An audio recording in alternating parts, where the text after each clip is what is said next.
Welcome back students. तो देखिए, आज की अपनी इस वीडियो में हम मॉडल टेस्ट पेपर 4 को डिस्कस करने वाले हैं। मॉडल टेस्ट पेपर 4 में हम सबसे पहले सेक्शन ए को पढ़ेंगे, जो बेसिकली आपको एमसीक्यू क्वेश्चंस दे रखे हैं। तो शुरू करते हैं आज की वीडियो। सबसे पहला क्वेश्चन आपको क्या दे रखा है, एक fx फंक्शन दे रखा है। fx आपको फंक्शन दे रखा है log 1 plus x, and gx एक फंक्शन दे रखा है आपको e की पावर x। तो आपको निकालना है इसमें फॉग ऑफ x। ये क्वेश्चन है आपका। अब देखिए यहां पर फॉग ऑफ x निकालने के लिए इसको मैं ऐसा लिख सकता हूं f ऑफ gx। अब gx की वैल्यू क्या है आपके पास, e की पावर x, तो gx की जगह आ जाएगा e की पावर x। fx हमें ये दे रखा है f e की पावर x निकालना है हमें, तो जहां पर भी इसमें x है वहां पर e की पावर x डाल देंगे। तो यहां पे आ जाएगा log 1 प्लस e की पावर x, और ये क्या है आपका fog of x, fog of x है ये आपका। और ये आपको इसमें बेसिकली आंसर दे रखा है option B is the correct answer. B को आप टिक करेंगे। देन उसके बाद जो सेकंड क्वेश्चन आपको दे रखा है उसमें दो मैट्रिक्स दे रखी हैं। ये ए मैट्रिक्स दे रखी है आपको 4 2 3 1 5 7, एंड बी एक मैट्रिक्स दे रखी है 1 3 7 एंड 0 4 1, और आपको निकालना है 2a प्लस b की वैल्यू। तो ध्यान से देखिए, हमें पहले 2a निकालना होगा। तो 2a के लिए हम a को 2 से मल्टीप्लाई कर देंगे, और जब a को 2 से मल्टीप्लाई करेंगे तो इसका हर एलिमेंट 2 से मल्टीप्लाई होगा। यहां पे आ जाएगा 8 4 6 2 10 14। ये आगे 2a की वैल्यू प्लस b क्या दे रखा है 1 3 7 0 4 1, दोनों को ऐड करेंगे। 8 प्लस 1 9 हो गया, 4 प्लस 3 7, 6 7 13, 2 प्लस 0 इज 2, और 10 और 4 14, एंड 14 प्लस 1 इज 15। तो इसके साथ कौन सा ऑप्शन मैच हो रहा है आपका, ये हो रहा है option A is the correct answer. Option A इससे मैच कर रहा है, तो ऑप्शन ए इसका आंसर हो जाएगा। देन उसके बाद क्वेश्चन नंबर 3 में बेसिकली आपको दो डिटर्मिनेंट्स दे रखे हैं और उनसे x की वैल्यू निकालनी है। तो देखिए क्या डिटर्मिनेंट्स आपको दे रखे हैं। यहां पर 3x x 1 is equal to में 3 2 4 1, ये डिटर्मिनेंट्स दे रखे हैं, और यहां पर x की वैल्यू आपको निकालनी है। तो इस डिटर्मिनेंट को सॉल्व करेंगे, इसकी मल्टीप्लाई इससे 3 माइनस एक्स स्क्वायर, इसको सॉल्व करेंगे 3 इंटू 1 इज 3 माइनस 8, इस 3 को इस तरफ ले जाएंगे, minus x square is minus 3 minus 3, 3 से 3 कट गया, यहां पे आया minus x square is equal to minus 8, और x किसके बराबर आ गया यहां से अंडर रूट ऑफ 8, या फिर x इज इक्वल टू में प्लस माइनस 2 रूट 2। तो रूट 8 को सॉल्व करेंगे तो वैल्यू आएगी आपके पास 2 root 2। That means question number 3 के लिए आंसर क्या है आपका, सी है। देन उसके बाद हम क्वेश्चन नंबर 4 को देखें। तो क्वेश्चन नंबर 4 आपको क्या दे रखा है, एक फंक्शन दे रखा है under root of 1 plus cot x. इसका आपको डिफरेंशिएशन फाइंड आउट करना है। तो यहां पर हम दोनों तरफ डिफरेंशिएट कर देंगे, differentiating on both side with respect to x। तो dy बाई डी एक्स पहले रूट का करेंगे, तो रूट एक्स का होता है 1/2 रूट एक्स। अब जो भी फंक्शन है वो इसमें आ जाएगा। अब हम इसका डिफरेंशिएशन करेंगे, अंदर वाली टर्म का, 1 का 0, और कॉट एक्स का होता है माइनस कोसिकेंट स्क्वायर एक्स। तो dy बाई डी एक्स क्या आ गया इस फंक्शन के लिए, वो आ जाएगा minus cosecant square x upon 2 into under root of 1 plus cot x. ये क्या है इसके लिए आंसर है आपका। देन इसके बाद हम देखें क्वेश्चन नंबर 5। तो वो बेसिकली क्या दे रखा है आपको, fx is equal to log sine x is strictly increasing in the interval. वैसे ये क्वेश्चन आपका पहले भी आ चुका है, हम फिर से इसको डिस्कस कर लेते हैं। fx is equal to log sine x, इस फंक्शन को आपको डिस्कस करना है कि ये स्ट्रिक्टली इंक्रीजिंग कहां पर होगा आपका। तो सबसे पहले हम इसका डेरिवेटिव फाइंड आउट करेंगे। तो एफ डैश एक्स किसके बराबर आ जाएगा, पहले लॉग का करेंगे तो 1 अपॉन साइन एक्स, और साइन एक्स का करेंगे तो cos x, that is equal to cot x. For critical values of x, f dash x is equal to 0। X की क्रिटिकल वैल्यूज निकालने के लिए हम एफ डैश एक्स को 0 के बराबर रख देंगे, तो यहां से कॉट एक्स किसके बराबर आ गया, 0 के, और जो कॉट एक्स है वो 0 किस पर होता है आपका, पाई बाई 2 पर। तो यहां पर x की वैल्यू क्या आ गई, पाई बाई 2। तो यहां पर पाई बाई 2 x की वैल्यू है। अब हम ध्यान से देखिए, when x is less than pi by 2, मतलब जो x है पाई बाई 2 से छोटा होगा, या फिर हम बात करें यहां पर देखिए इन द इंटरवल, जो एफ डैश एक्स है वो क्या है आपका, वो है कॉट एक्स। 0 से पाई बाई 2 के केस में हम बात करें तो 0 से पाई बाई 2 तक जो आपका एफ डैश एक्स है वो पॉजिटिव होगा, क्योंकि 0 से पाई बाई 2, ये 0, ये पाई बाई 2, ये पाई, ये 3 पाई बाई 2 और ये 2 पाई। 0 से पाई बाई 2 मतलब फर्स्ट क्वाड्रेंट, ये सेकंड, ये थर्ड। अब 0 से पाई बाई 2 के केस में जो आपके सभी ट्रिग्नोमेट्रिक फंक्शन है वो पॉजिटिव होते हैं, इसमें ऑल पॉजिटिव, तो यहां पर cot x भी पॉजिटिव होगा। तो f dash x is greater than 0 when x is greater than 0 and less than pi by 2। तो यहां पर f डैश x 0 से पाई बाई 2 के लिए पॉजिटिव रहेगा, मतलब फंक्शन स्ट्रिक्टली इंक्रीजिंग होगा। So fx is strictly increasing, fx is strictly increasing in 0 to pi by 2। इस इंटरवल के अंदर जो फंक्शन है वो क्या होगा आपका, स्ट्रिक्टली इंक्रीजिंग होगा। देन जब x पाई बाई 2 से बड़ा होगा, तो पाई बाई 2 से बड़ा मतलब सेकंड क्वाड्रेंट में आएगा, और सेकंड क्वाड्रेंट में साइन और कॉसेक पॉजिटिव होते हैं तो कॉट नेगेटिव रहेगा। तो f dash x is less than 0 when x is from pi by 2 to pi, मतलब पाई बाई 2 से और पाई के बीच में जब x है तो f dash x less than 0 है, मतलब fx is strictly decreasing. So fx is strictly decreasing. इस केस में जो फंक्शन है वो स्ट्रिक्टली डिक्रीजिंग होगा आपका फ्रॉम पाई बाई 2 टू पाई। अब हमसे क्वेश्चन में पूछ के आ रहा है वो कि किस फंक्शन के अंदर, किस इंटरवल के अंदर फंक्शन स्ट्रिक्टली इंक्रीजिंग होगा। तो आपका ये 0 to pi by 2 option A दे रखा है, तो आप इसके साथ जाएंगे ना, इसको टिक करेंगे यहां पर। नाउ क्वेश्चन नंबर 6 क्या दे रखा है आपको, ये इंटीग्रल दे रखा है और इसकी वैल्यू निकालनी है आपको। तो यहां पर अभी इसमें डायरेक्टली हम कोई बेसिक फार्मूला नहीं लगा पाएंगे, कोई भी ऐसा बेसिक फार्मूला नहीं है जिससे डायरेक्ट इंटीग्रेशन किया जा सके, बट यहां पर हम कुछ सब्सटीट्यूशन कर सकते हैं। 3 को बाहर ले लें, यहां पे आएगा x 1 प्लस 2x स्क्वायर का स्क्वायर dx। नीचे इस x की पावर 4 को मैं लिख सकता हूं x स्क्वायर का स्क्वायर। अब इस x स्क्वायर को हम यहां पर पुट कर देंगे, put x square is equal to t, इसका differentiation 2x dx is equal to dt। ऊपर हमारे पास दे रखा है केवल x dx, तो x dx को यहीं रख लेंगे और बाकी टर्म को इधर ले जाएंगे, तो dt बाई 2। तो x dx की जगह आप लिख देंगे dt बाई 2, और यहां पर आ जाएगा 1 प्लस 2t स्क्वायर, और यहां पर dt बाई 2। इस 2 को बाहर ले लेंगे तो यहां आ जाएगा 3 बाई 2, 1 अपॉन 1 प्लस, इसको आप लिख सकते हैं √2t का स्क्वायर, दोनों का होल स्क्वायर बनाना है तो यहां पर आप इस 2 का रूट लेंगे और t होल स्क्वायर लिख सकते हैं।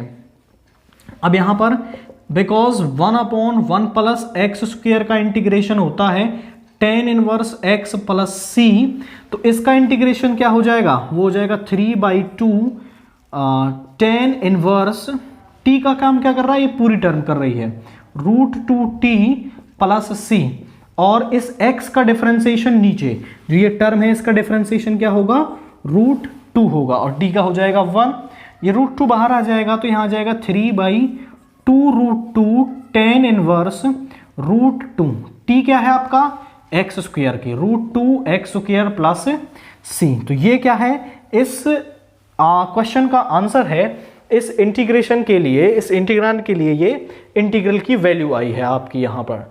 तो यहाँ पर बस आपको एक्स स्क्वायर की जगह सब्सटीट्यूशन करना था, देन उसके बाद का काम आपका यहाँ पर इजी है। उसके बाद हम देखते हैं क्वेश्चन नंबर 7, और ये जो बेसिकली क्वेश्चन नंबर 7 है आपका इस सेट में, ये आपका क्वेश्चन नंबर 25 भी है सेक्शन बी का। सेक्शन बी में ये क्वेश्चन नंबर 25 भी रहेगा आपका। तो दोनों क्वेश्चंस आपको यहीं से कर लेने हैं, मैं यहीं पर उसके हिसाब से करवा रहा हूं। और क्वेश्चन क्या दे रखा है आपको, if a fair coin is tossed 10 times, मतलब किसी भी कॉइन को 10 बार उछाला जाता है आपका, the probability of getting exactly 6 heads is, मतलब 6 हेड्स आने की प्रोबेबिलिटी आपको बतानी है। तो यहां पर आप हेड आने को क्या मान लेंगे, हम यहां पर हेड आने को सक्सेस मान लेंगे। देन उसके बाद प्रोबेबिलिटी ऑफ फेलियर और बर्नौली ट्रायल की मदद से हम इस क्वेश्चन को सॉल्व करेंगे। तो देखिए यहां पर late P denotes the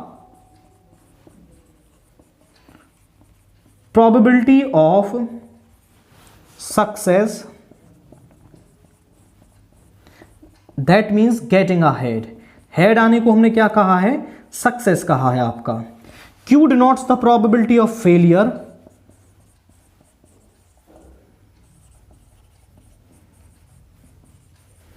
probability of failure,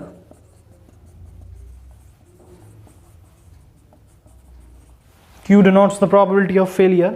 तो P की वैल्यू क्या होगी भाई, हेड आने की प्रोबेबिलिटी क्या होती है, दो ही केस होते हैं आपके, और वहां पर हेड आने की प्रोबेबिलिटी है 1/2, और Q की क्या हो जाएगी, वो होती है 1 - P, और ये भी क्या मिलेगी आपको 1/2 मिलेगी। सिंस यहां पर जो हम let x denotes the random variable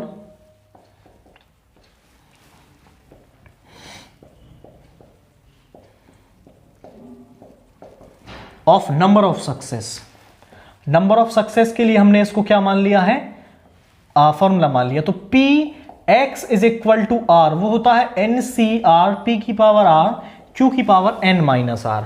मतलब जब N ट्रायल हो रहे हों तो R सक्सेस के लिए बर्नौली ट्रायल से फॉर्मूला क्या होता है, N ट्रायल हो रहे हैं उनमें R सक्सेस के लिए NCR P की पावर R Q की पावर N-R, ये फॉर्मूला होता है R सक्सेस के लिए। हमें क्या निकालना है, 6 हेड्स के लिए, एग्जैक्टली 6 हेड। तो Px इज इक्वल टू 6 और N की वैल्यू है 10, तो यहां आ जाएगा 10C6 1/2 की पावर 6 इंटू 1/2 की पावर 10 - 6 इज 4। अब 10C6 को सॉल्व करेंगे, ऊपर 10 है नीचे 6, तो 6 बार तक जाना है आपको, 10 9 8 7 6 5, 1 2 3 4 5 6 तक गए। अब 6 का फैक्टोरियल नीचे खोल देंगे, 6 5 4 3 2 1, और यहां पर ये बन जाएगा 1/2 की पावर 10। अब यहां पर देखिए इससे ये कैंसिल हो गया, 4 2 = 8 3 3 = 9, 2 से 5 टाइम्स और 2 से यहां पर 1 पावर कट जाएगी आपकी। तो ऊपर आ गया 105 और नीचे 2 की पावर 9 होती है 512।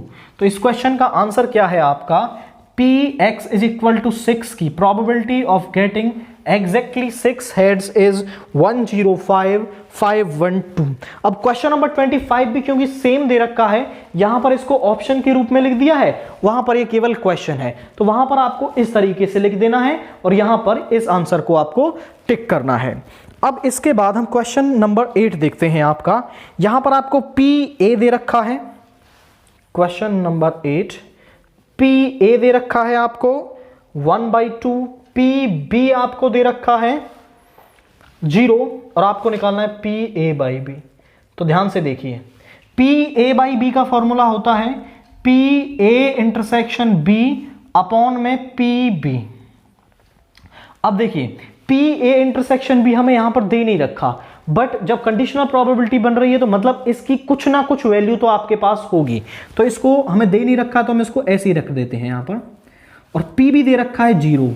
अब देखिए सम नंबर अपॉन में 0 क्या होता है, इन्फिनिटी या फिर नॉट डिफाइंड बोल सकते हैं आप इसे।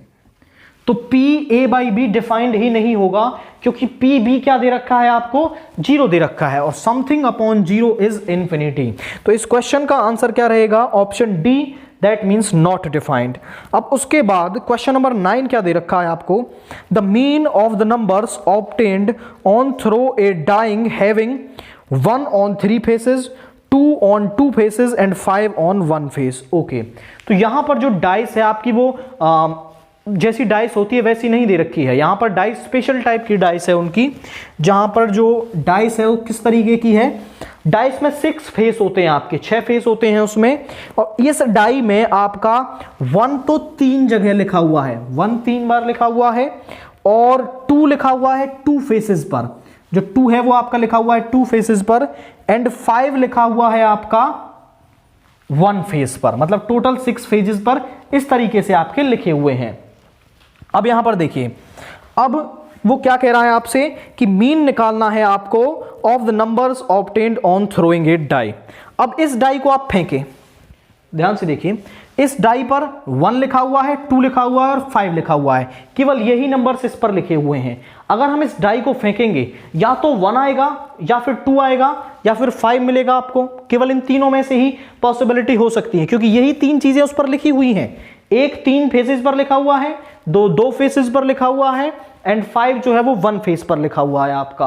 तो जब हम इस डाई को फेंकेंगे तो या तो 1 आएगा या फिर 2 आएगा या फिर 5 आएगा आपका। तो ध्यान से देखिए, हम मान लेंगे late A denotes the event of getting 1 and B denotes the event of getting 2 and C denotes the event of getting 5। कि अभी A इवेंट है आपका कि हमें 1 मिले, B इवेंट है कि 2 मिले, और C इवेंट है आपका कि हमें यहां पर 5 मिले। तो अब मैं निकाल रहा हूं P of A। P of A किसके बराबर होगा, देखिए टोटल तो इसमें फेस है 6, अब 1 कितने फेसेस पर लिखा हुआ है, 3 फेसेस पर लिखा हुआ है, तो तीनों में से कोई एक आ सकता है, तो PA हो जाएगा 3/6 मतलब 1/2। PB निकालें, टोटल फेसेस 6, B का मतलब 2 कितने पर लिखा हुआ है, 2 फेसेस पर लिखा हुआ है, तो 2/6 मतलब 1/3। PC हम निकालें, मतलब 5 कितने फेसेस पर लिखा हुआ है, 1, तो इसकी प्रोबेबिलिटी हो जाएगी 1/6। इसके लिए हम प्रोबेबिलिटी डिस्ट्रीब्यूशन बना लेते हैं, यहां पर हम x लेंगे, यहां पर px लेंगे।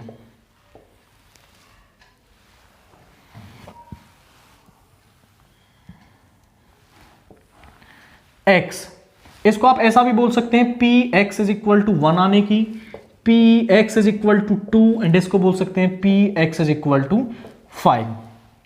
तो 1 2 5, 1 आने की प्रोबेबिलिटी क्या है आपकी 1/2, 2 आने की प्रोबेबिलिटी क्या है 1/3, एंड 5 आने की प्रोबेबिलिटी है 1/6। तो ये है आपकी इसकी प्रोबेबिलिटी डिस्ट्रीब्यूशन। अब हमें निकालना है इसका मीन। तो मीन का जो फॉर्मूला है, जिसको बेसिकली हम E ऑफ x से भी डिनोट करते हैं, वो होता है समेशन ऑफ PI xi। यहां पर ये xi है और इसको हम PI बोलते हैं, दोनों का मल्टीप्लाई करके हमें सम निकालना है। तो यहां पर हम निकाल लेते हैं PI xi, तो 1 × 1/2 इज 1/2, ये 2/3, ये 5/6, सभी को ऐड कर देंगे, तो ऐड करने पर क्या मिलेगा, अब इनका सम कर दीजिए, यहां पर 1/2 प्लस 2/3 प्लस 5/6, एलसीएम आ गया 6 आपका, 2 से 3 टाइम्स, 3 से 2, 2 2 4 हो गया, प्लस 5, ये आ गया आपका 12/6। दैट मीन्स यहां पर मीन की जो वैल्यू है वो क्या आई है, वो आई है 2 आपकी यहां पर। तो दैट मीन्स आप यहां पर कौन सा ऑप्शन टिक करेंगे इसके अंदर, option D is the correct answer. Question number 10 जो बेसिकली दे रखा है, वहां पर क्या कह रहा है आपसे, the value of lambda for which the vectors are perpendicular. 2 vectors आपको दे रखे हैं, एक ए वेक्टर दे रखा है 2i plus j minus 3k Kaif, and एक बी वेक्टर दे रखा है आपको i plus lambda j cap plus 2k cap, ये दे रखा है आपको। अब आपको लैम्डा की वैल्यू निकालनी है जब ये दोनों वेक्टर्स क्या हैं, परपेंडिकुलर हैं। और जब 2 वेक्टर्स परपेंडिकुलर होते हैं तो उनका डॉट प्रोडक्ट किसके बराबर होता है, 0 के बराबर होता है आपका। तो दोनों का डॉट प्रोडक्ट निकाल लेंगे, 2 × 1 is 2, 1 × lambda is lambda, -3 into 2 is -6 और ये किसके बराबर होगा? 0 के बराबर होगा, क्योंकि दोनों वेक्टर्स क्या है आपके? परपेंडिकुलर हैं, तो इनका डॉट प्रोडक्ट 0 के बराबर होगा। यहां पे आया 2 - 6 इज -4 और उसको उधर ले जाएंगे तो क्या आ जाएगा? 4। तो लैम्डा की वैल्यू क्या मिली है हमें इस क्वेश्चन के लिए? वो मिली है 4। दैट मीन्स आप ऑप्शन बी को टिक करेंगे इस क्वेश्चन के अंदर। नाउ क्वेश्चन नंबर 11 क्या दे रखा है आपको? The direction ratios of the line. इस लाइन के डायरेक्शन रेशियोज हमें निकालने हैं। तो डायरेक्शन रेशियोज निकालने के लिए हम उस लाइन को स्टैंडर्ड फॉर्म में लेके आते हैं। यहां पर x, y, z के कोफिशिएंट 1 होने चाहिए। तो यहां से मैं 3 कॉमन ले लेता हूं, तो यहां आ जाएगा x प्लस, यहां पर 3 नहीं है तो यहां पर 3 से डिवाइड कर देंगे, इज इक्वल टू, यहां से 6 कॉमन ले लेंगे तो y -2/6, यहां से -1 कॉमन लेंगे तो z -1। अब यहां पर देखिए ये 3 है, मैं इसको ऐसा लिख सकता हूं x + 1/3 अपॉन 1/3, क्योंकि ये 3 फिर ऊपर चला जाएगा, y -1/3 और यहां पे आ जाएगा 1/6 is equal to z -1 upon -1। अब यहां पर देखिए x माइनस ऑफ -1/3, क्योंकि यहां पर माइनस रहा होगा तभी ये इससे प्लस हुआ होगा, is equal to y -1/3 upon 1/6 is equal to 1/3 z -1 upon -1। आपको इस फॉर्म में लेके आना है। देखिए मैं जनरली इसको बता देता हूं, x - x1 upon a, y - y1 upon b, z - z1 upon c।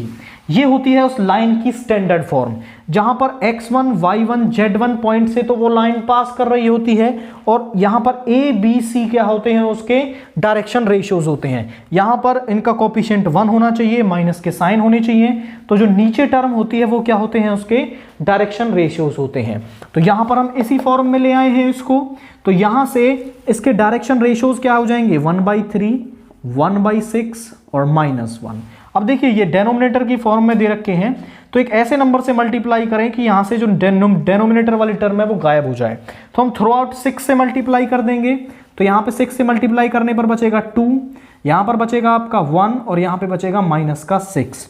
तो उसके डायरेक्शन रेशियोज क्या हो जाएंगे उस लाइन के? 2, 1, -6। That means option A is the correct answer for this question.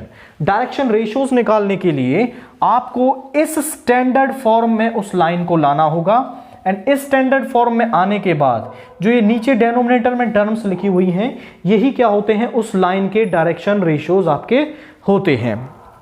Now इसके बाद हम क्वेश्चन नंबर 12 देखते हैं। तो क्वेश्चन नंबर 12 क्या दे रखा है आपको? Sine inverse cos inverse x minus sine inverse x is equal to में 0। तो यहां पर आपको x की वैल्यू निकालनी है। इस क्वेश्चन में हम एक फॉर्मूला जानते हैं, एक आइडेंटिटी होती है, sine inverse x plus cos inverse x is equal to π/2। तो इस आइडेंटिटी का हम यूज कर लेंगे। तो यहां से हम कॉस इनवर्स x की वैल्यू निकालेंगे, तो वो हो जाएगी π/2 माइनस साइन इनवर्स x। तो इस कॉस इनवर्स x की जगह हम रख सकते हैं π/2 माइनस साइन इनवर्स x। तो यहां पर हम रख देंगे π/2 minus sine inverse x minus sine inverse x is equal to 0। अब इसको इस तरफ ले जाएंगे तो ये माइनस का हो जाएगा और यहां पे बन जाएगा माइनस का 2 sine inverse x is equal to minus π/2। इससे ये कैंसिल हो गया, 2 मल्टीप्लाई में है, इधर आके डिवाइड में हो जाएगा, which implies sine inverse x is equal to π/4। Sine inverse को इधर ले जाएंगे तो x is equal to sine π/4 और साइन π/4 की वैल्यू होती है आपकी 1/√2। तो यहां पर हम 1/√2 पुट कर देंगे। तो इस क्वेश्चन के लिए हमें x की वैल्यू क्या मिली है आपकी? वो मिली है x is equal to 1/√2। Then इसके बाद हम क्वेश्चन नंबर 13 देखते हैं आपका, वो क्या दे रखा है हमें? Find the rate of change of volume of sphere with respect to radius r 4 centimetre. आपको rate of change of volume of sphere निकालना है। तो ध्यान से देखिए भाई, जो dy/dx होता है इसको हम कहते हैं rate of change of y with respect to x। dy/dx को आप ऐसे बोल सकते हैं कि rate of change of y with respect to x। अब वो क्या निकलवा रहा है आपसे? वॉल्यूम का रेट ऑफ चेंज निकलवा रहा है। तो हम यहां पर लिखते हैं लेट V denotes the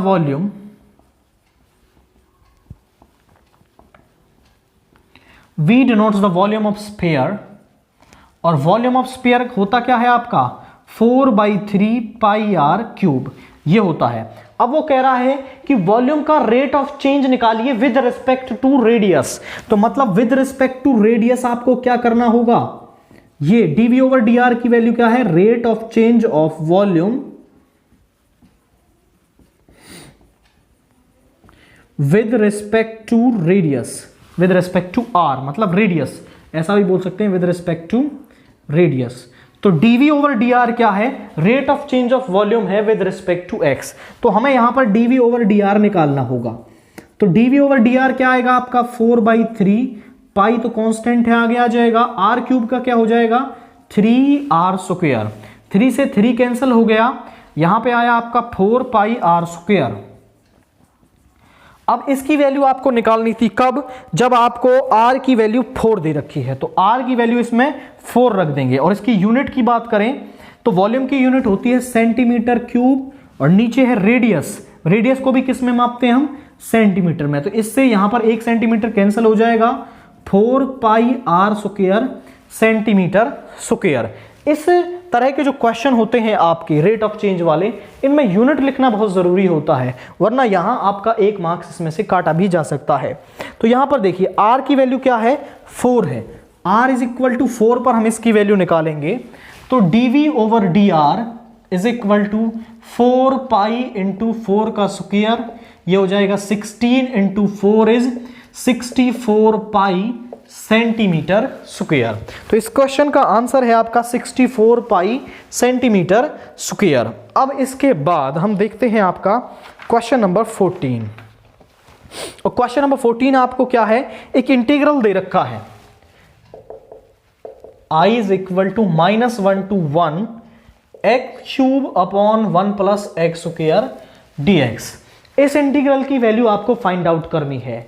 अब यहां पर देखिए लिमिट्स -a to a दे रखी है, और जब लिमिट -a से a तक दे रखी हो आपको, तो हमें फंक्शन को चेक करना होता है कि whether the function is a even function और ऑड फंक्शन। तो यहां पर fx किसके बराबर है हमारा, x³/1 + x² के बराबर है। अब इस फंक्शन में हम x की जगह -x डालेंगे, तो जहां पर भी इसमें x है वहां पर -x डालेंगे, यहां पर -x का क्यूब, नीचे 1 + -x का स्क्वायर। अब -1 की पावर ऑड नंबर, तो वो क्या आ जाएगा, माइनस मिलेगा हमें, और यहां पे x³ 1 + -1 की पावर इवन नंबर, तो ये प्लस का 1 होता है x²। अब इस टर्म को ध्यान से देखें तो ये fx के बराबर है, तो इसको हम लिख सकते हैं -(fx). तो f ऑफ -x की वैल्यू क्या आई है आपकी, वो आई है -(fx). मतलब हम कह सकते हैं fx इज ऑड फंक्शन। अब ध्यान से देखें इसको, हम x की जगह -x डालते हैं, और यदि हमें वहां से मिले -(fx), तो fx होता है आपका ऑड फंक्शन। और यदि आप f में x की जगह -x डालें और वो टर्म fx के ही बराबर आए, तो उस केस में जो फंक्शन होता है वो क्या होता है आपका, इवन होता है। अब यहां पर जो फंक्शन हमें दे रखा है वो एक ऑड फंक्शन है आपका, तो हम एक प्रॉपर्टी जानते हैं कि -a to a fx dx 0 के बराबर होता है if fx इज ऑड। अगर fx ऑड फंक्शन है और लिमिट्स -a to a दे रखी हैं, तो ये इंटीग्रल 0 के बराबर होता है। तो -1 to 1 x³/1 + x² जो है वो 0 के बराबर हो जाएगा, क्योंकि fx is a odd function. Then इसके बाद हम देखते हैं आपका question number 15। Now question number 15 क्या दे रखा है हमें, find the probability distribution of number of heads in 2 tosses of a coin. एक कॉइन को 2 बार फेंका जाता है आपका, उसमें नंबर ऑफ हेड्स के लिए प्रोबेबिलिटी डिस्ट्रीब्यूशन बनाइए। तो ध्यान से देखिए, जब 2 कॉइन्स को फेंका जाएगा आपका, तो यहां पर हो सकता है कि वहां पर एक भी बार आपको हेड ना मिले, 1 बार हेड मिले या फिर 2 बार हेड मिले। तो यहां पर हम मान लेंगे let h denotes the event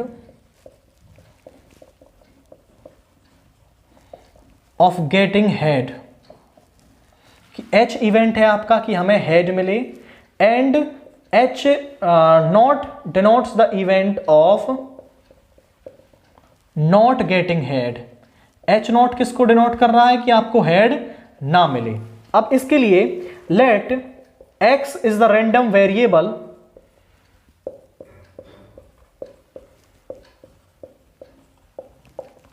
of number of heads,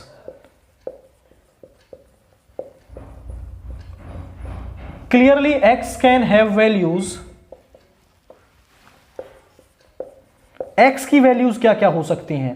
तो ध्यान से देखिए भाई, x क्या बता रहा है कि नंबर ऑफ हेड्स। अब नंबर ऑफ हेड्स कितने आ सकते हैं आपके भाई, दो टॉसेज में हो सकता है कि एक भी बार हेड ना मिले आपको, या फिर हो सकता है कि एक बार हेड मिले आपको, या फिर हो सकता है कि दोनों बार ही क्या मिल जाए आपको, हेड मिल जाए। तो x की वैल्यूज ये हो सकती हैं आपकी।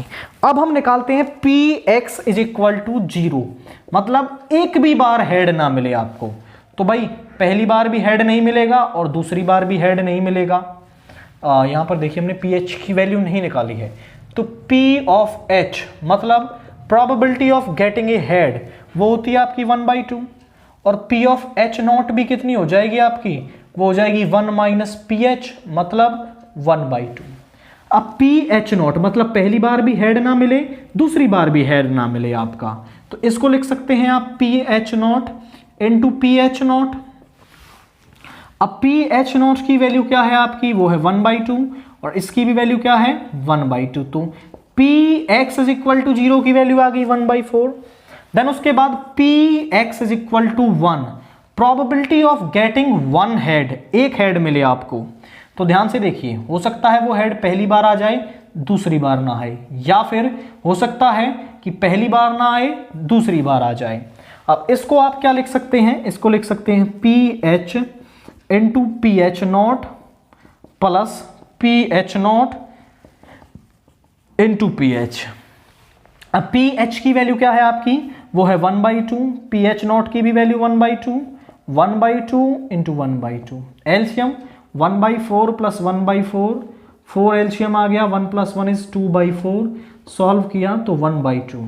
तो px इज इक्वल टू 1 की वैल्यू है आपकी 1/2।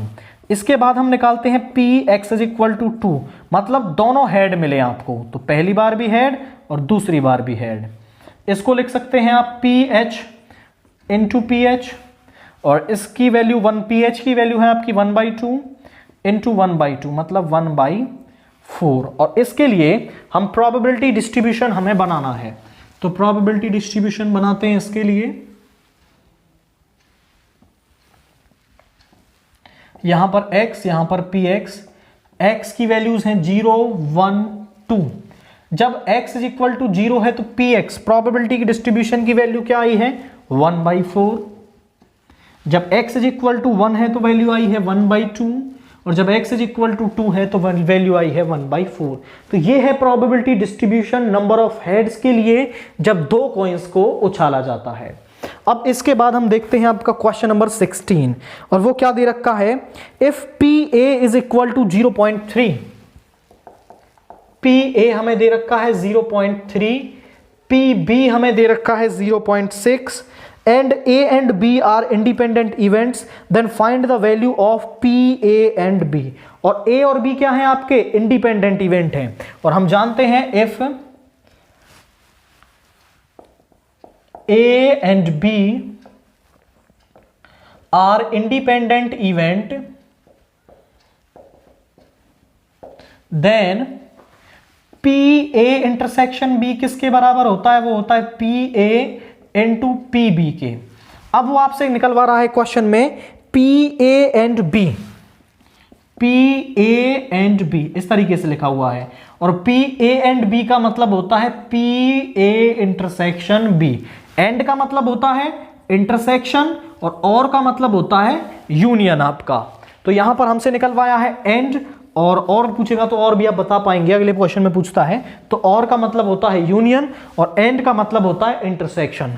तो इस एंड की जगह हम लिख देंगे इंटरसेक्शन, और क्योंकि ये A और B इंडिपेंडेंट इवेंट है तो PA इंटरसेक्शन B बराबर होगा PA इंटू PB के, वो है 0.3 इंटू 0.6 और दोनों की मल्टीप्लाई आएगी 0.18 आपकी। तो यही आंसर है क्वेश्चन नंबर 16 के लिए। तो इसके साथ एमसीक्यू क्वेश्चन तो आपके फिनिश हो गए हैं। अब हम देखते हैं आपके 2 मार्क्स वाले क्वेश्चन सेक्शन बी। तो सेक्शन बी में क्वेश्चन नंबर 17 आपको क्या दे रखा है। Let star B the binary operation on N. Star एक बाइनरी ऑपरेशन है। किस तरीके से डिफाइन कर रखा है कि ए स्टार बी हमेशा बराबर होता है LCM of A and B. मतलब ए स्टार बी कैसे खुलता है कि LCM of A and B. तो आपको वैल्यू बतानी है 5 स्टार 7 की। तो ध्यान से देखिए, अब इस तरीके के जो बाइनरी ऑपरेशन वाले क्वेश्चन आते हैं, जिस तरीके से यहां पर ये दे रखा है उसी तरीके से आपको क्या कर देना है, क्वेश्चन को करना होता है। तो 5 स्टार 7 का मतलब क्या हो जाएगा, एलसीएम ऑफ 5 एंड 7। तो 5 स्टार 7 की वैल्यू किसके बराबर हो गई, एलसीएम ऑफ 5 एंड 7। और 5 और 7 का जब आप एलसीएम लेंगे तो वो मिलेगा आपको 35। तो 5 स्टार 7 किसके बराबर है, आपका 35 के बराबर है। अब देखिए, जो स्टार बाइनरी ऑपरेशन है वो अपनी मर्जी से कई बार डिफाइन कर सकता है। इस क्वेश्चन के लिए आंसर तो है 35। यदि वो ए स्टार बी बोल दे कि दोनों का सम करना है, ए स्टार बी कैसे खुलता है, वो होता है ए प्लस बी। पहली टर्म को दूसरी टर्म के साथ हम जोड़ देते हैं। तो यहां पर 1 स्टार 2 की वैल्यू क्या होगी भाई, पहली टर्म को दूसरी के साथ जोड़ देना है। तो 1 स्टार 2 कितना होगा, 3। तो स्टार एक बाइनरी ऑपरेशन है जिसको वो अलग अलग तरीके से डिफाइन कर सकता है। इस केस में उसने बोला था कि ए स्टार बी जो है वो बराबर होता है LCM of A and B के। तो 5 स्टार 7 की वैल्यू हमने इसमें निकाल दी है आपकी। नाउ क्वेश्चन नंबर 18 क्या दे रखा है हमें। क्वेश्चन नंबर 18 में हमें tan inverse x upon under root of a square minus x square is equal to sine inverse x by a, इसके बराबर प्रूव करना है। तो हम लेफ्ट हैंड साइड को ले लेंगे, tan inverse x upon under root a square minus x square. अब ध्यान से देखिए, जब भी रूट के अंदर ऐसा केस आए कि वहां पर अंडर रूट के अंदर 1 माइनस एक्स स्क्वेयर दे रखा हो, तो वहां या तो हम x is equal to sine theta put करते हैं या फिर x इज इक्वल टू में कॉस थीटा पुट करते हैं, तभी वहां से सॉल्यूशन निकल पाता है आपका। क्योंकि राइट हैंड साइड में आपको दिख रहा है कि यहां पर साइन है, तो हम इसके अंदर पुट करेंगे put x is equal to A sine theta. अब ध्यान से देखिए, हमने a क्यों पुट किया है वो भी आपको समझ में आएगा। उससे पहले मैं यहां पर वैल्यू निकाल देता हूं थीटा की। इस a को इधर ले आए तो ये हो जाएगा x बाई ए, यहां बचेगा साइन थीटा। और इस साइन को इधर ले आएंगे तो थीटा किसके बराबर आ गया, साइन इनवर्स x बाई ए के। अब देखिए, हमें x की जगह a साइन थीटा पुट करना है, तो यहां पर पुट कीजिए tan inverse a sine theta. यहां पे आ गया a स्क्वायर, x का स्क्वायर मतलब इसका स्क्वायर कर देंगे minus a square sine square theta. अब दोनों में से आप a स्क्वायर कॉमन ले सकते हैं। अगर हम यहां पर केवल x की जगह साइन थीटा पुट करते तो यहां पर ये a स्क्वायर रह जाता। अब हमने यहां पर x की जगह a साइन थीटा पुट किया है तो यहां पे बन गया a स्क्वायर। तो अब हम दोनों में से a स्क्वायर कॉमन ले सकते हैं। तो यहां पे आ गया tan inverse a sine theta upon under root of a square 1 minus sine square theta. ध्यान से देखिए, a स्क्वायर को रूट से बाहर लाएंगे तो क्या बन जाएगा आपका, ये बन जाएगा आपका a स्क्वायर, a बाहर आ जाएगा। और 1 माइनस साइन स्क्वायर थीटा बराबर होता है कॉस स्क्वायर थीटा के, और कॉस स्क्वायर थीटा का रूट करेंगे आप तो वो कॉस थीटा मिलेगा आपको। इससे ये कैंसिल हो गया, tan इनवर्स साइन थीटा और यहां पे मिला कॉस थीटा, और sign theta upon cos theta बराबर होता है tan थीटा के। अब tan इनवर्स से tan कैंसिल हो गया, मिला हमें केवल थीटा। बट हमें आंसर थीटा में नहीं x में चाहिए, तो थीटा की वैल्यू हमने पहले ही निकाल ली। वो किसके बराबर है, वो है साइन इनवर्स x बाई ए के। तो इस थीटा की वैल्यू को हम यहां पर रख देंगे, थीटा बराबर है साइन इनवर्स x बाई ए के। और यही क्या है, हमारी राइट हैंड साइड है। यही हमें प्रूव करना था कि इस टर्म की वैल्यू ये आएगी आपकी, तो हेंस प्रूफ। तो बस इस तरीके के क्वेश्चंस में आपको थोड़ा सा पता होना चाहिए कि क्या वैल्यू सब्स्टिट्यूट करनी है। जब भी रूट के अंदर 1 माइनस एक्स स्क्वायर आए तो अकॉर्डिंगली वहां पर ए को देखते हुए आप साइन थीटा या कॉस थीटा पुट करेंगे, और जब भी रूट के अंदर 1 प्लस एक्स स्क्वायर आए तो ए को देखते हुए वहां पर या तो आप उसमें कॉट थीटा पुट करेंगे या फिर टेन थीटा पुट करके वहां पर आपका क्वेश्चन सॉल्व होगा। नाउ हम देखते हैं क्वेश्चन नंबर 19। यहां पर ये एक ये बोल सकते हैं कि इम्प्लिसिट इक्वेशन दे रखी है। इम्प्लिसिट इक्वेशन क्या होती है? आपकी ऐसी इक्वेशंस जिनमें y को अलग ना किया जा सकते। जैसे आपने पढ़ा था y is equal to F X, X वाले एक तरफ y वाले एक तरफ, ये तो होती है नॉर्मल इक्वेशंस आपकी। बट इम्प्लिसिट इक्वेशंस ऐसी हैं जिनमें y को कंप्लीटली अलग नहीं किया जा सकता आपका, और यहां पर आपको dy बाई डी एक्स की वैल्यू निकालनी है। तो इस तरीके की जब भी इम्प्लिसिट इक्वेशन हमारे पास आती हैं तो हम उनका डेरिवेटिव कर देते हैं एंड देन फिर उसके बाद dy बाई डी एक्स को अलग ले लेते हैं। तो इसको हम डिफरेंशिएट कर देंगे, differentiating on both side with respect to x। तो 2 इंटू एक्स, एक्स का हो जाएगा 1 प्लस 3 बाहर रहेगा, y का हो जाएगा dy by D X is equal to sine y का होगा cos y और y का होगा dy बाई डी एक्स। इस टर्म को हम इधर ले जाएंगे तो 2 is equal to cos y dy by D X minus 3 dy by D X. यहां पर दोनों में से dy by D X common लिया जा सकता है, अंदर बचेगा cos y माइनस 3, ये मल्टीप्लाई में है इधर ले आएंगे तो dy by D X is equal to 2 upon cos y minus 3। तो ये क्या आ गया है इसके लिए, dy बाई डी एक्स की वैल्यू आ गई है। तो जब भी इस तरीके की इम्प्लिसिट इक्वेशन आती है आप उसको डायरेक्टली डिफरेंशिएट कर देंगे एंड देन डिफरेंशिएट करने के बाद dy बाई डी एक्स वाली टर्म्स को एक तरफ और बाकी टर्म्स को एक तरफ, वहां से dy by D X common लेके बाकी टर्म्स को हम एक तरफ भेज देते हैं तो हमें उसका डेरिवेटिव मिल जाता है विद रिस्पेक्ट टू x। इसके बाद हम देखते हैं क्वेश्चन नंबर 20 आपका, और जो भी इस तरीके की ही इक्वेशन आपको दे रखी है। यहां पर दे रखा है ax plus B Y square is equal to में cos y, और यहां पर भी आपको dy बाई डी एक्स की वैल्यू निकालनी है। तो सेम प्रोसीजर से हम दोनों तरफ डिफरेंशिएट कर देंगे, differentiating on both side with respect to x।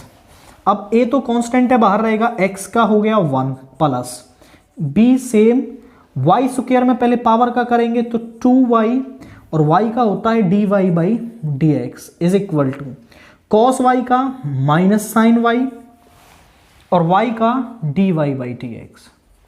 यहां से इस टर्म को इधर ले जाएंगे हम तो यहां पे बचेगा आपका, या फिर इसको इधर ले आइए और इसको इधर ले जाइए, 2by dy by D X minus ये प्लस का हो गया sine y dy by D X, और ये इधर जाके हो गया माइनस का। दोनों में से dy by D X common ले सकते हैं हम, दोनों में से dy by D X common ले लिया, अंदर बचा 2by, यहां पे बचा 2by plus sine y is equal to minus है, ये मल्टीप्लाई में है इधर जाके डिवाइड में हो जाएगा। तो dy by D X is equal to minus a upon 2by plus sine y, और यही क्या है इस क्वेश्चन के लिए आंसर है आपका। देन इसके बाद जो क्वेश्चन नंबर 21 दे रखा है आपको, वो क्या कह रहा है, if fx is equal to 2x square plus 5x plus 6 then find the f of 2.01 approximately using derivatives. तो यहां पर देखिए आपको fx दे रखा है, fx is equal to 2x square plus 5x plus 6। यहां पर देखिए, यहां पर हम f डैश x निकाल लें, वो हो जाएगा 4x प्लस 5, और हम एक फार्मूला में हमेशा इसी फार्मूले से करवाता हूं वैल्यूज, कि ये फार्मूला आपको लर्न होना चाहिए यूजिंग अप्रोक्सीमेशन के लिए। fx plus del x is equal to fx plus f dash x into में डेल x। अब x, क्योंकि हमें इसमें वैल्यू निकालनी है आपकी f ऑफ 2.01, हमें निकालनी है वैल्यू f ऑफ 2.01, तो x को तो मैं मान लूंगा 2। अब x प्लस डेल x इसके बराबर होना चाहिए 2.01 के। तो x को मैंने माना है 2, तो del x is equal to 2.01 minus 2 is equal to 0.01। तो डेल x की वैल्यू क्या आई है आपकी 0.01 आई है। ये सारी वैल्यूज हम यहां पर डाल देंगे। f of 2 plus 0.01 is equal to f of 2 plus f dash of 2 into 0.01। एक तो मुझे f2 की वैल्यू निकालनी है और एक f डैश 2 की वैल्यू निकालनी है। तो f2 की वैल्यू क्या होगी, जहां पर भी इसमें x है वहां पर 2 डाल देंगे। 2 इंटू 2 का स्क्वायर प्लस 5 इंटू 2 प्लस 6, 2 का स्क्वायर 4, 4 इंटू 2 इज 8, यहां पे 10 प्लस 6 और ये कितना हो गया आपका 24। देन उसके बाद मुझे निकालना है f डैश 2। अब जहां पर भी f डैश x में x है वहां पर 2 डाल देंगे। तो 4 इंटू 2 प्लस 5 ये हो गया आपका 13। अब इसके बाद ये सारी वैल्यूज हम यहां पर डाल देंगे। ये हो गया f of 2.01 is equal to में f2 की वैल्यू हमने निकाली है 24 प्लस f डैश 2 आया है 13 इंटू 0.01। इसके साथ मल्टीप्लाई करेंगे तो यहां पे आ जाएगा 24 प्लस 0.13, दोनों को ऐड करेंगे तो 24.13। तो f ऑफ 2.01 की वैल्यू क्या आई है, वो आई है 24.13। तो आपको बस यहां पर कुछ नहीं करना है कि यहां पर x और डेल x चूज कर लेना है और उसके बाद केवल ये फॉर्मूला आपको लर्न होना चाहिए। यूजिंग अप्रोक्सीमेशन के लिए आप किसी भी क्वेश्चन के लिए अप्रोक्सीमेशन को यूज करके वैल्यूज को फाइंड आउट कर सकते हैं। x को 2 माना, डेल x को 2 माना, यहां पर रख दिया, वैल्यूज निकाल के केवल पुट करते ही हमें इसके लिए आंसर मिल गया है आपका। देन इसके बाद हम देखते हैं आपका क्वेश्चन नंबर 22। और क्वेश्चन नंबर 22 आपसे क्या कह रहा है, find the equation of tangent to the curve. ये कर्व आपको दे रखा है एट 2,7 आपको इक्वेशन ऑफ टेंजेंट निकालनी है। तो इक्वेशन ऑफ टेंजेंट होती क्या है, equation of tangent is equal to y minus y1 is equal to m into x minus x1। अब x1 y1 तो ये पॉइंट दे रखे हैं जिनसे वो पास कर रही है, हमें इसमें m की वैल्यू चाहिए और m क्या होता है आपका स्लोप ऑफ टेंजेंट होता है।